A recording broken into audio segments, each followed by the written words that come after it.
Hey everybody, and welcome to this week's episode of Culture Bust. It's Drew, and I'm super excited to have a guest with me today, Nathan Castleberry. He's one of my best friends. He's a pastor in my community, and today he's going to be talking about emotional intelligence. Yeah. Nathan, welcome to the show. Hey, I love the shirt. Oh, it's brand new. Culture Bust. Check it out. Comment below, when can we buy these cool t-shirts? It'd be awesome to monetize this. I'm a sales guy, so I'd love to sell shirts, but I just wanted to do it to drive some attention to it right now. So, thanks for joining the show. Appreciate it. Man. So, emotional intelligence, it's something that seems to be coming up more and more. It's something that we consider in hiring and in all sorts of aspects of the business world, how we work with people, interact with people. Talk to me about what you're hearing about, why you want to talk about emotional intelligence and why it's important to you. So, where I'm at in church world, obviously what we try to do is try to help people.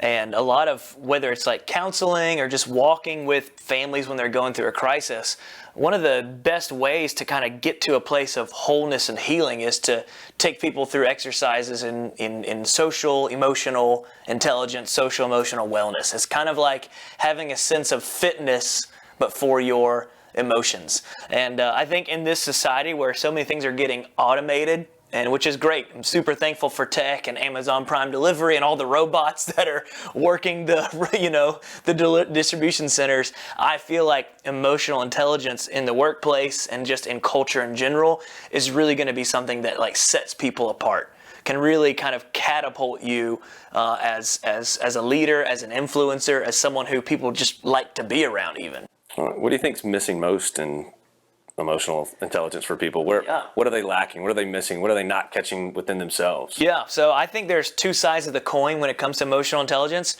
One side is knowing yourself well and kind of looking at your emotions and just the things that are misfiring maybe kind of as like a dashboard and knowing what to do when those dashboard light comes on. But I think the other side of that coin is knowing how to read a room.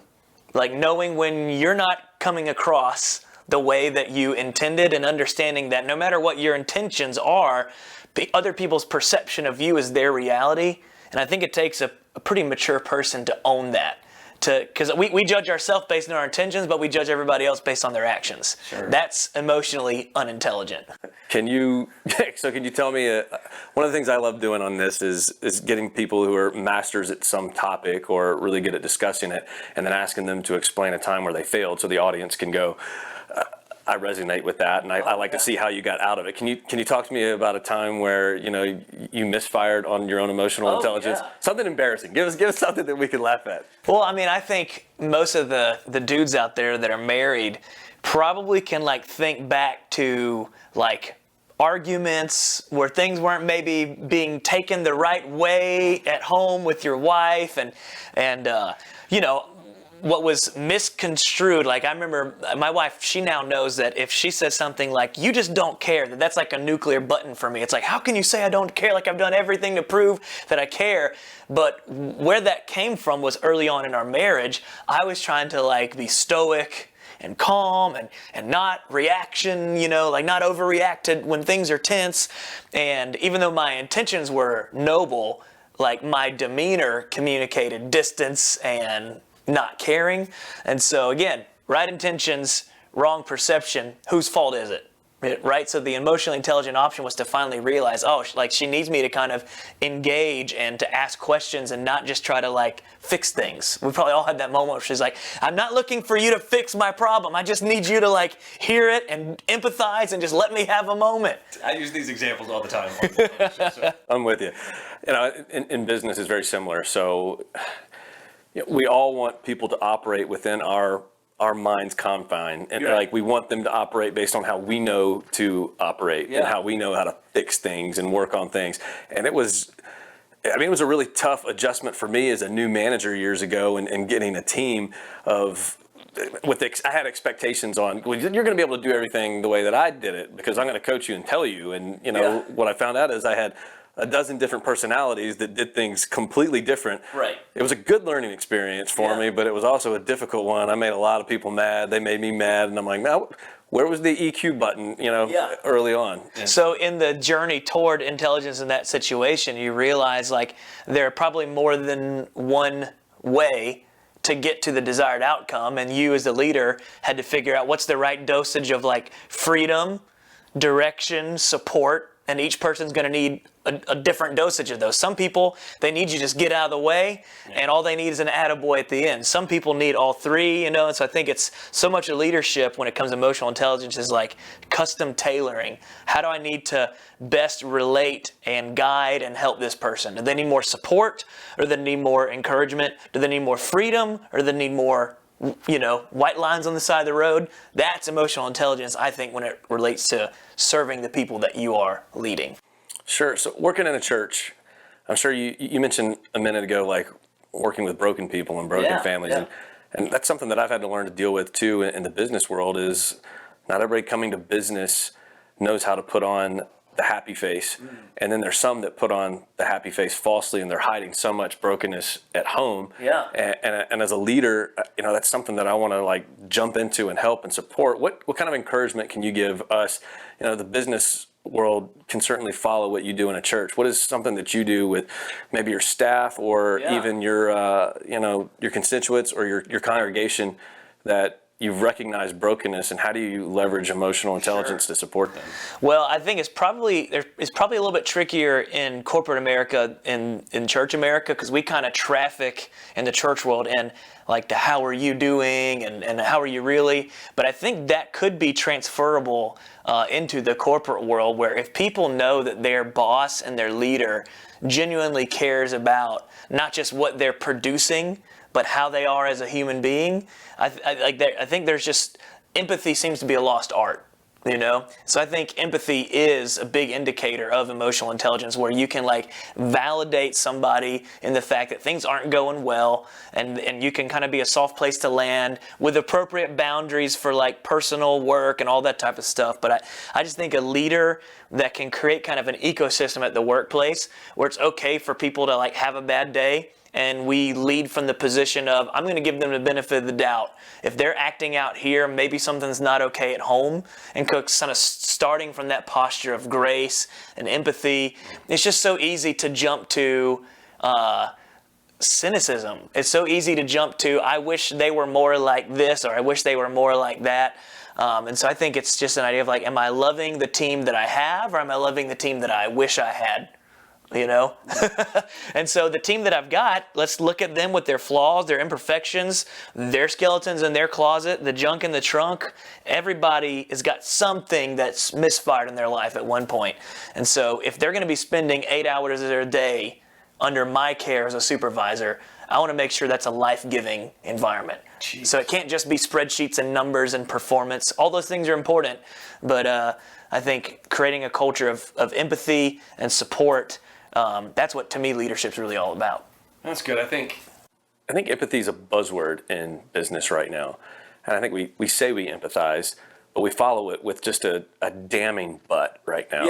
Yeah. We empathize, but you got to do this, right? Right. We empathize, but there's always strings attached. Yeah. And unfortunately, money, boards, Right. The stock exchange kind of controls what businesses are doing. Sure. How do you think us as a business culture can be more like the church and love people where they are without harming business? And I know I'm being greedy here. I'm asking for the best of both worlds. Yeah. But what kind of compassion can you provide, and what kind of advice can you offer? Well, I would say it's a dumb dichotomy that that compassion and productivity are somehow like mutually exclusive. I would say the but is there because it's true. Like you signed an agreement when you came to work for this team that the bottom line's going to matter, your productivity is going to matter. So I think it's kind of just implicit in the relationship is like, hey, we're going to be gracious toward one another. We're going to try to have a really healthy culture. We're going to try to give each other grace. We're going to try to give each other the benefit of the doubt. We're going to laugh a lot. We're going to work hard. We're going to play hard. But at the end of the day, your company's mission and vision isn't necessarily directly connected to like the health and emotions of the team. Like I think a healthy team will help accomplish that. But at the end of the day, I think you as a supervisor, you're a vice president, you've got dozens of people underneath you. You are being held accountable by your team and your board of directors more for the results. So you're kind of like in the middle of this tug of war. It's like I've got to produce the right results, but I believe the right results are accomplished by the right people. And so you as the managers are responsible for the culture. You as the managers are responsible for the relationships. You as the managers are responsible for creating a vibe that people look forward to showing up to, not dreading, not spending all their time, looking for other job opportunities and trying to be found by headhunters. So I think to me, that's kind of where the two get married together. How can I leverage compassion and empathy and fun and all those things that creates an environment where productivity is the result? I think happy people are effective people. I think you're right.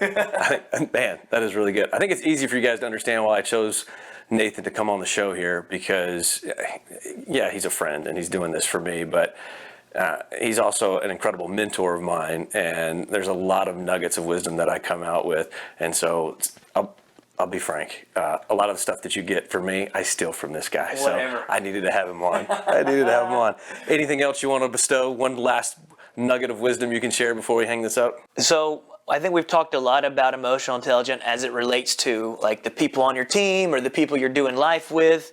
I think a huge part of it, and probably the most important part of it, so saving the best for last, is emotional intelligence as it relates to like yourself, self-awareness. And so I think being able to zoom out sometimes and ask myself, why am I being snappy right now? Why do I have a short fuse? It may not mean that you've got to go see a psychologist and get on medicine and all those things, but it may mean that there's kind of like your emotions and your response to different like stimuli. To me, it functions similarly to the dashboard of my car. Like just today, the gas gauge came on. Now, it still meant I had like 40 to 60 miles until I was about to be in a real crisis, but the indicator is meant to give us margin before the crisis strikes. And so I think if we can look at our responses as indicators as to how healthy we are, it might just let us know, hey, it's time to maybe put some gas back in the tank, or it's maybe time to ask some close friends, hey, how am I doing? Does something seem off? Like inviting some constructive feedback into your life. But I think use your emotions and your response to things to figure out like where you really are. And then based on the feedback you're getting and kind of the gut feeling you're getting, like for me, I'll see my counselor a couple times a year. I'll ask my wife like how's our marriage doing, or I'll ask guys like Drew like, hey, if you see stupid, call it out. Like have some people where you've pre-greenlit accountability. And to me, when I look at those, just like it shows me what maintenance needs to be done under the hood of my car, I think your emotions can kind of tell you what maintenance needs to be done under the hood of your mind. Whew. Guys, I hope you feel challenged. I hope you feel convicted. I hope you're pumped and excited to kind of start leveraging emotional intelligence. Nathan Castleberry this week on Culture Bust. Thanks, Nate. Hey, thanks for having me.